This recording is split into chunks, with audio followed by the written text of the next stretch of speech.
Hello students, welcome to Jarvis campus. हमने हमारे last video में देखा कि कैसे इटली और जर्मन यूनिफाइड हुआ। आज हम देखने वाले हैं ब्रिटेन के बारे में कि ब्रिटेन किस तरह यूनिफाइड हुआ, वो किस तरह एक नेशन बना। ब्रिटेन के केस में ऐसा नहीं हुआ था कि भाई वॉर हुई, रिवॉल्ट हुए और वो यूनिफाइड हो गए। ब्रिटेन का यूनिफिकेशन की प्रोसेस काफ़ी लंबी प्रोसेस थी, एक लॉन्ग ड्रॉग प्रोसेस थी। ये धीरे धीरे यूनिफाइड हुआ। अब आप इस मैप को ध्यान से देखिए। ये है स्कॉटलैंड, ये है वेल्स, ये है इंग्लैंड और ये है आयरलैंड।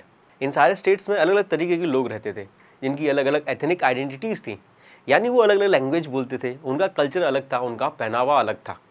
जैसे स्कॉटलैंड में स्कॉट लोग रहते थे, वेल्स में वेलिस लोग रहते थे, आयरलैंड में इरिश लोग रहते थे और इंग्लैंड में इंग्लिश लोग रहते थे।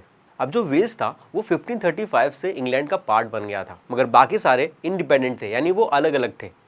1688 तक इंग्लैंड में मोनार्ची थी, यानी राजाओं का रूल था, सारी पावर राजा के हाथ में थी। मगर 1688 के बाद इंग्लैंड में राजाशाही तो रहती है, यानी मोनार्ची रहती है, मगर जो पावर थी वो चली जाती है ब्रिटिश पार्लियामेंट के पास।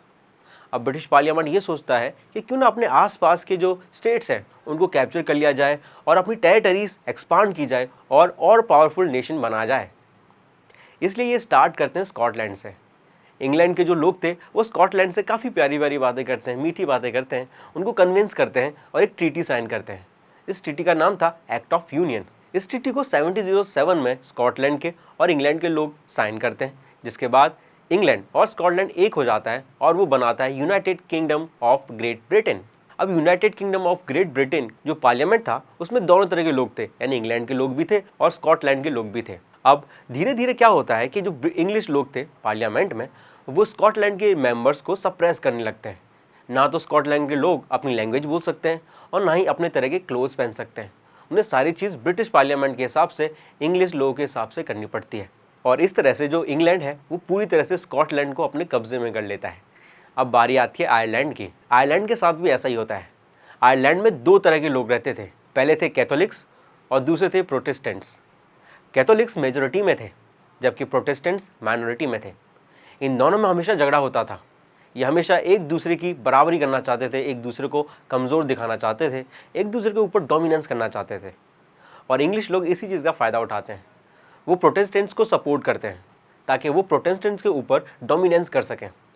अब कैथोलिक्स ये जान के चुप थोड़ा रहेंगे। कैथोलिक्स इस चीज़ का विरोध करते हैं, वो इसके अगेंस्ट में होते हैं। और उन्हीं में से एक पर्सन था जिसका नाम था वुल्फटोन।